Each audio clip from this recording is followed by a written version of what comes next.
Hi everybody, this is Alligator. And my name's Alpaca. And welcome back to the Tecumseh Nature Network, where today we're going to learn about macroinvertebrates. Huh.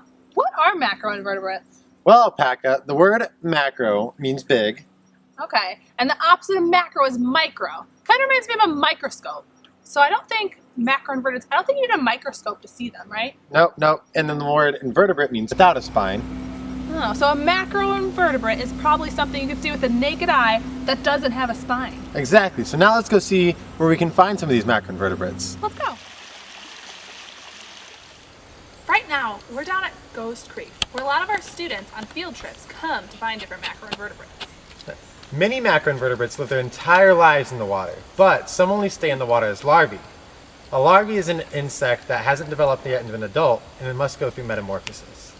So sometimes you can find them underneath the rocks, swimming through the current, maybe in the plants. There's so many different kinds of stream macroinvertebrates, but we'll focus first on the insects. Whoa, Alligator, look! That's a mayfly. A wild mayfly, everybody! Mayflies, like a lot of other insects, actually have 3 parts of their body. And that's their head, their thorax, and the very bottom of them is actually called the abdomen. Yeah, mayfly larvae can live in the water as larvae for like anywhere between 3 months all the way up to like 3 years. When they hatch, they all hatch at the same time. So they'll hatch either one day or over 2 days in the spring or the autumn. That's pretty cool. And mayflies actually have one of the shortest lifespans. Once they reach adult age, of course. They have 24 hours. That's one day to find a mate, make their eggs, and then they die. Yeah, their main purpose is to reproduce.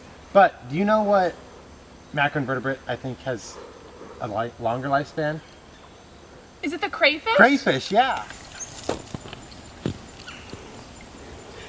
So crayfish, or crawdads as they're known around here, are actually crustacean macroinvertebrates. Yeah, they can live up to 8 years, but they reach their full size after only like 3 or 4 months. And these guys, what they really like to do is like to burrow little holes in the muck. And that's kind of their homes, right? That's where they live. And they usually stay there unless they're hunting. Yeah, they eat all kinds of different foods. They can either like snatch a minnow out of the creek, eat some bugs, or they can even eat the plants that are decaying or dying. Alpaca, you said crayfish live under the rocks, right? Yeah, you can usually find them under there. But, Gator, be careful when you're flipping them over. You don't want to destroy their habitat or bring up a bunch of sediment. Okay.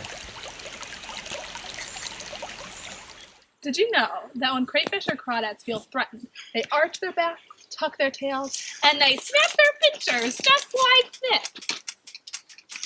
They can also use their tails to protect their eggs from harm by tucking their tail underneath them, covering the eggs in case they ever feel in danger. Wow, it sounds like crawdads are actually pretty great parents. That's surprising. And I think they also carry their eggs around with them until they hatch.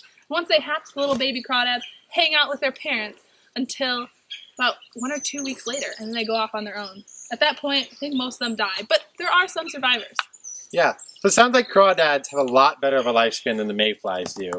But did you know that there are some more macroinvertebrates that have an even longer lifespan? Don't tell me you're talking about leeches. Leeches. Oh. You know, Alpaca, leeches are classified as annelids.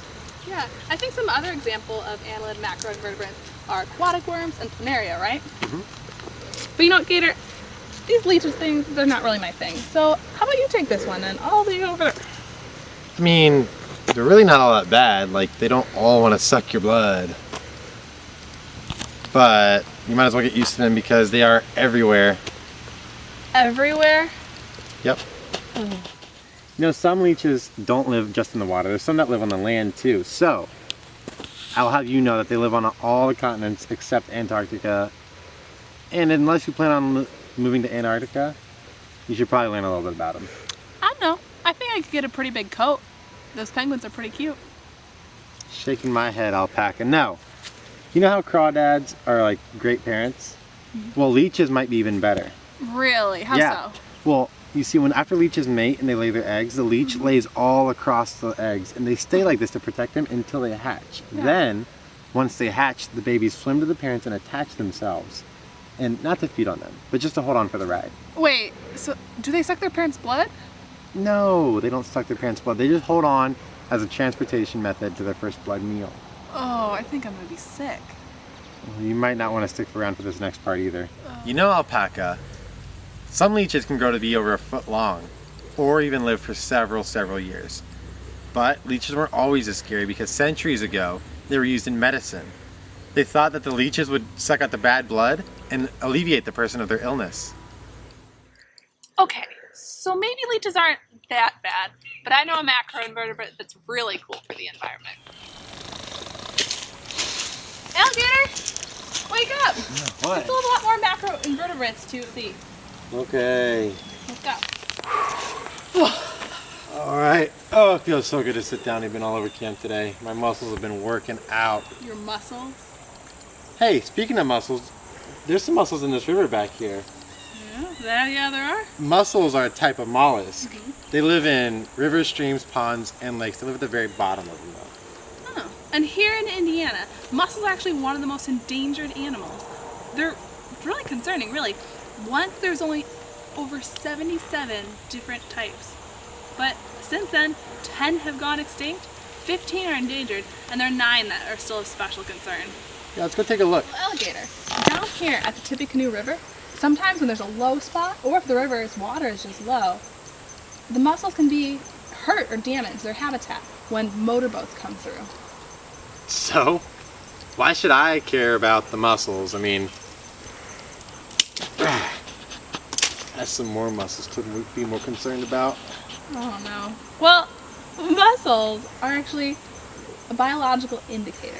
And what that means is that they're either a species, an organism, or a community that shows us if there are some environmental conditions we need to be aware of, right? Some people will call them indicator species. Oh, so they like tell us how clean the water is, or if their habitat's healthy or not, like how much pollution is going on in the water? Yeah, exactly. They can show us if the pH levels are safe, if there's enough dissolved oxygen in the water for it to be healthy for life, as well as temperature, because these guys are pretty picky. Oh, are these mussels right here? Yeah, I think so. They must have washed off after they died. That's pretty cool. Well, I think we covered all the main types of aquatic macroinvertebrates. We had insects, crustaceans, annelids, and mollusks. Yeah, and if you want to continue learning about macroinvertebrates at home, here are some examples. You got some snails, you got the Dobson fly, as well as dragonflies. Yeah, and if you want to learn more about macroinvertebrates in your area, you can always research your local River Watch. Thanks again for joining us on Tecumseh Nature Network.